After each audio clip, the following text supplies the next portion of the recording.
Mon frère, ma soeur, écoute-moi bien. Je vais finir avec ces premiers points. Les gens qui sont autour de toi, quand ils vont constater une seule chose, c'est que toi tu réussis là où ils ont échoué, ils ne peuvent pas t'aimer. Est-ce qu'il y a des gens à côté de toi qui échouent? Toi qui réussis, fais attention. Tu as trouvé un fiancé, fais attention d'aller raconter ça à ton ami qui n'a pas encore trouvé de fiancé. Même si elle rit, fais attention. Les jours qu'elle verra ton fiancé, des choses qu'elle dira à ton fiancé, tu sentiras que seulement ton fiancé a changé d'attitude. Je dis encore une autre chose et puis je quitte ce point ici. Église, écoutez-moi bien. Quand vous pardonnez les autres, vous ne le faites jamais pour eux. Vous le faites pour vous-même. Je te pardonne pas parce que j'ai pitié de toi ou parce que... Non, je te pardonne parce que je ne veux pas avoir une charge inutile dans ma vie. Donc le pardon, ce n'est pas par rapport... Non, mambari ni fanya kama mine wazi kule nyuma kuro roina ni waka roina kwa mouchi. Attention, roya kwa tabakia mouchi. Quel que soit ce qu'il t'a fait, il y a un juge au-dessus de tous les hommes. Ce juge s'appelle Jéhovah Shammah, le Dieu de justice. Il s'occupera de ce que chacun de nous a fait. Et il est le seul qui connaît avec exactitude ce que chacun a fait. Et Jésus n'a pas voulu être impliqué dans un conflit avec des humains. Il s'en est remis à Dieu. Remets-toi à Dieu et laisse Dieu être le seul juge de ta vie.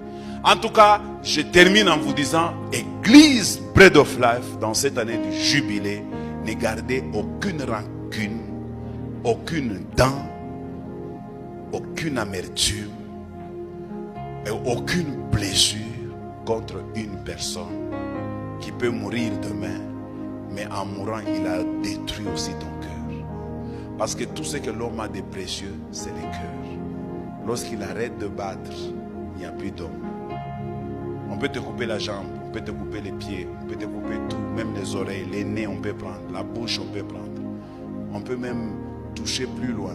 Mais quand le cœur est touché, même la démarche de l'homme change. N'accepte pas que ton cœur soit concerné.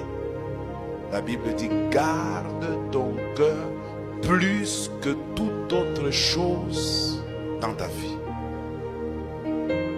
Garde ton cœur. Alors le pardon veut dire je garde, je protège mon cœur. Celui qui ne pardonne pas, regardez seulement son visage. Il vieillit avant son temps. Mais celui qui relâche, quand il a relâché quelqu'un, il a rajeuni. Parce qu'un homme avait dit, quand tu gardes les gens dans ton cœur, tu les gardes dans ton cœur. Ton cœur est petit comme ça. Tu prends le nombre de gens que tu as déjà gardés dans ton cœur. Tu penses que ton cœur va supporter le poids.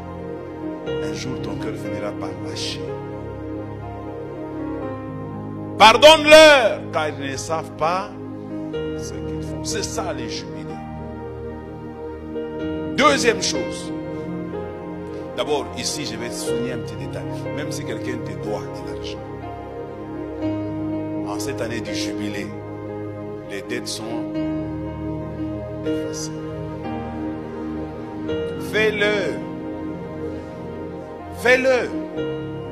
Est-ce que vous savez que, je vais vous démontrer ça, vous savez que ce que vous perdez pour la gloire de Dieu, vous les récupérerez d'une manière ou d'une autre. Moi, j'ai déjà perdu beaucoup d'argent dans l'église ici. Beaucoup. Un frère de l'église, je lui donne de l'argent et puis il est parti avec ça sans jamais me retourner ça. On est toujours en bon terme. On parle avec lui jusqu'aujourd'hui comme si de rien n'était. En très bon terme.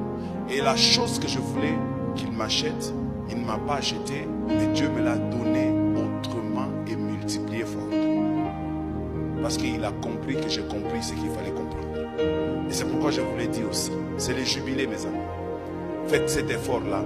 Épongez les dettes. vous n'avez rien perdu. Et puis la dette elle-même, elle est de combien? Dieu peut payer la dette des autres d'une manière divine. Qui en venant est venu au monde avec l'argent? Qui en mourant est parti avec l'argent? D'ailleurs, dans ta famille, je t'apprends que les jours que tu mourras, on ne va pas t'habiller les beaux habits que tu as achetés.